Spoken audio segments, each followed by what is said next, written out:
Yasin Kittur ಸಾರಥ್ಯದ hi Malaprabha YouTube ಚಾನೆಲ್ಗೆ ಸ್ವಾಗತ. ನಾನು ತ್ರಿವೇಣಿ ಬಡಿಗೇರ್.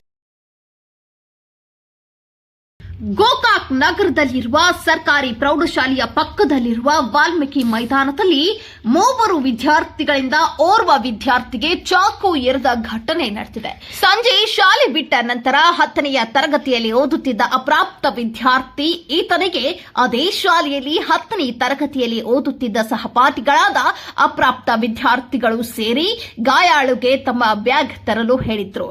ಆಗ ಆತ ಬ್ಯಾಗ್ ತರಲು ನಿರಾಕರಿಸಿದ್ದಕ್ಕೆ ಆಕ್ರೋಶಗೊಂಡು ಮೂವರು ಅಪ್ರಾಪ್ತ ವಿದ್ಯಾರ್ಥಿಗಳು ಸೇರಿ ಕುತ್ತಿಗೆ, ಕೈಗೆ ಮತ್ತು ಹೊಟ್ಟೆಗೆ ಮನಸ್ಸೋ ಇಚ್ಛೆ ಚಾಕುವಿನಿಂದ ಇರಿದು ಪರಾರಿಯಾಗಿದ್ದಾರೆ.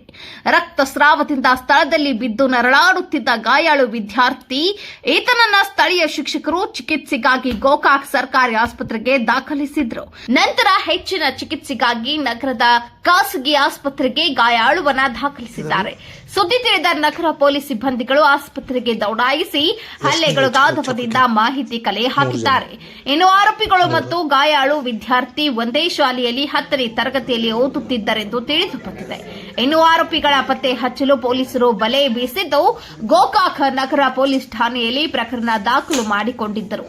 ಇನ್ನು ಪಾಲಕರ ಆಕ್ರಂದನ ಮುಗಿಲು ಮುಟ್ಟಿದೆ.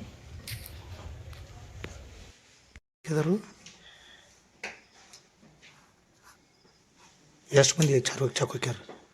3 ಜನ. 3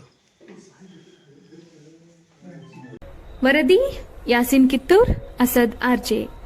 ಎಲ್ಲರಿಗೂ ನಮಸ್ಕಾರ. ಮುಂದಿನ ಸಂಚಿಕೆಯಲ್ಲಿ ಸಿಗೋಣ. ದಯವಿಟ್ಟು ನಮ್ಮ ಹಾಯ್ ಮಲಪ್ರಭಾ ಯೂಟ್ಯೂಬ್ ಚಾನೆಲ್ಗೆ ಸಬ್ಸ್ಕ್ರೈಬ್ ಮಾಡಿ.